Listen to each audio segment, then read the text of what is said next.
the past several years, the fiery speeches of Malcolm X on behalf of the black Muslim movement have made headlines again and again. But Malcolm X startled the whole world last October when from Mecca itself he renounced black racism and denounced his former leader, Elijah Muhammad, as a religious faker. Tonight we present the dynamic and controversial Negro leader himself, Malcolm X.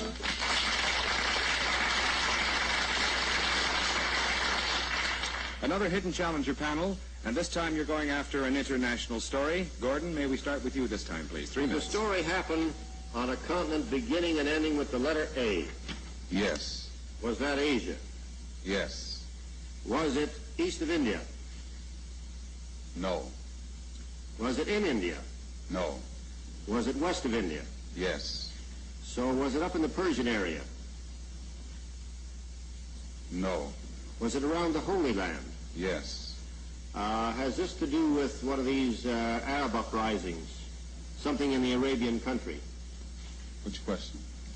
Arab uprising, let's deal with that one. No.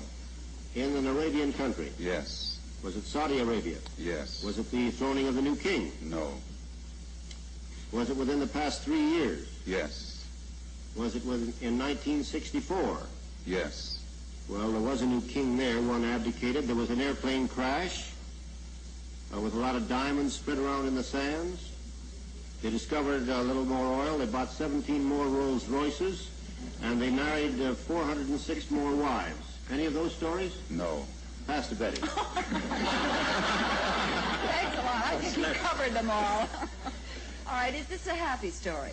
Yes. Is there any record or achievement involved? I don't know. Is there any money involved? No. Are you the central figure of the story? Yes. Are you a political figure? No. Are you a military figure? No. I don't know why that's getting a chuckle, but it is. Is there any loss of life in the story? You've talked of this being some kind of achievement, but is there any unpleasant aspect to the story? Partly. Partly. Pass to you, Charles. Well, were there any violence involved? Partly. Partly. Were you involved in the violence? No. Was it of a military nature? No. Was it a raid of some kind? No. Did you get kidnapped or taken away in some, abducted in some way? No. Had it to do with a sports event? Did you involve No. yourself? Nothing like that. Well, you're giving us trouble here. Was there some exploration involved? Somewhat. Exploration. Partly. Were you looking for oil, say? No.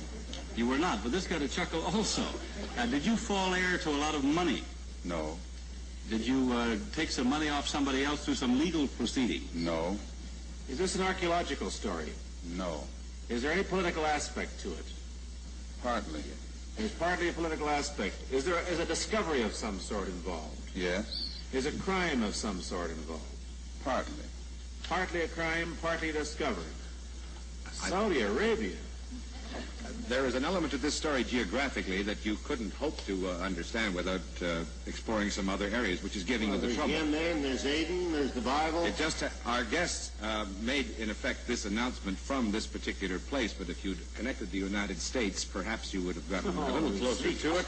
But you will understand when you see our guest, Mr. Malcolm X, and the story is Malcolm rejects racist doctrine in Mecca.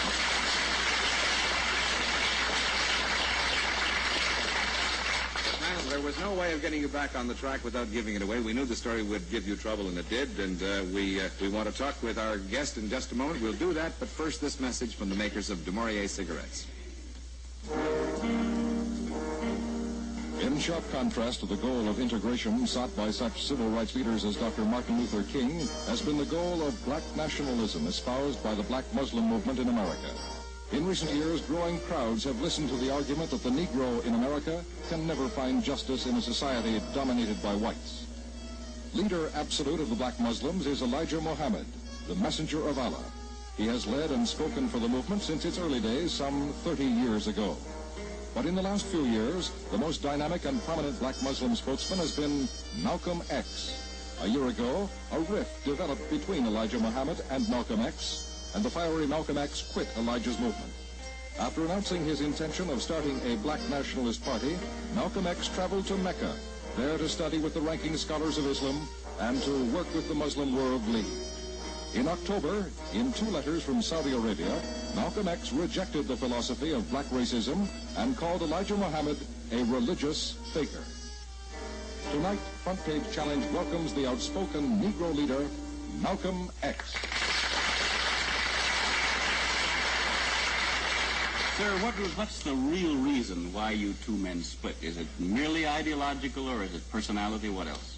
Probably personality.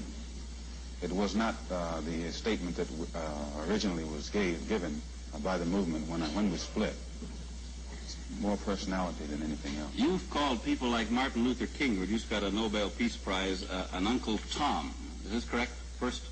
Well, I'd rather say that in the States, there's a law that has recently been passed, or a decision handed down by the court, wherein if you call someone an Uncle Tom, they can sue you for libel. Well, so I never refer to them as Uncle Toms. I would say that Uncle Martin is my friend. Uncle Martin is your friend, yet you would disagree with his approach to what he wants to accomplish. Definitely. If his approach would bring about what the black man in America needs to completely eliminate the problem that we have, I would say well and good.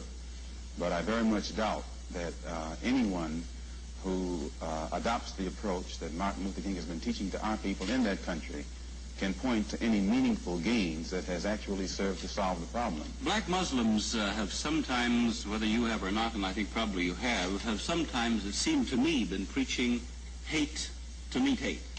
I don't advocate any kind of hate. But there's a lot of talk that sounds